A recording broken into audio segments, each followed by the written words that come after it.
morning, and I'm here with two crucial colleagues, with Sarah and with Ella, and we are here to report something very significant coming to our college in the next week or so. Ella, what might that be?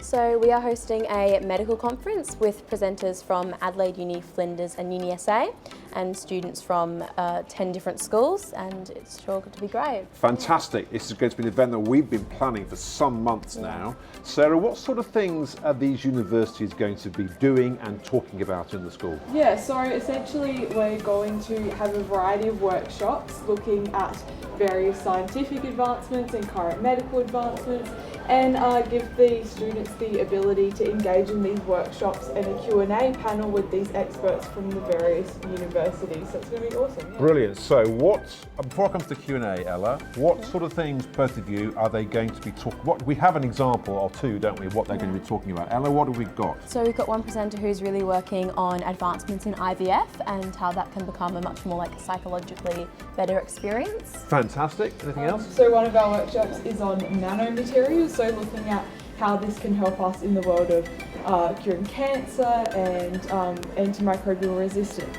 Great, fantastic. And you are going to lead that Q&A. Yes. What shape will that be in? What will happen? So we're having kind of like a panel Q&A with our we've got three presenters, one from each university with different specialties. We've got an undergraduate student, PhD student, and someone running some research.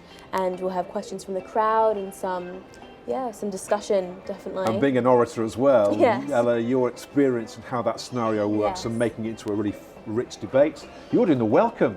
Who are we welcoming as the keynote speaker? Yes. So Steve Wesley, Professor Steve Wesley, who I was actually lucky enough to interview for a research project recently. And he is the Chief Exec of SAMRI and has lots of great things to say. So the why. Why are we doing this, Ella? I think it's really important to see the amazing things that these people at these universities are working on, and some of these will really be life-changing for the people who receive these. So. Fantastic. And what will you get out of it, Sarah? I think it's about giving students and myself the ability to empower us to be able to contribute to medicine and healthcare in our future careers, and being excited about that is really. And excitement is a big, inspiration is a big word here. We've got a lot of young students will come as well as older students to see what's going on. We've got politics this Friday. We've got the medical conference coming a week on Friday. It's a great climax to our year in terms of the great professions out there and what's happening out there, so our students are ready for the big wide world. Sarah, thank you. And Ella, thank you, and good luck with the Q&A, and good luck with the welcome. It's going to be a marvellous event, and thank you to these two wonderful people and the team with them who are going to make this a great success.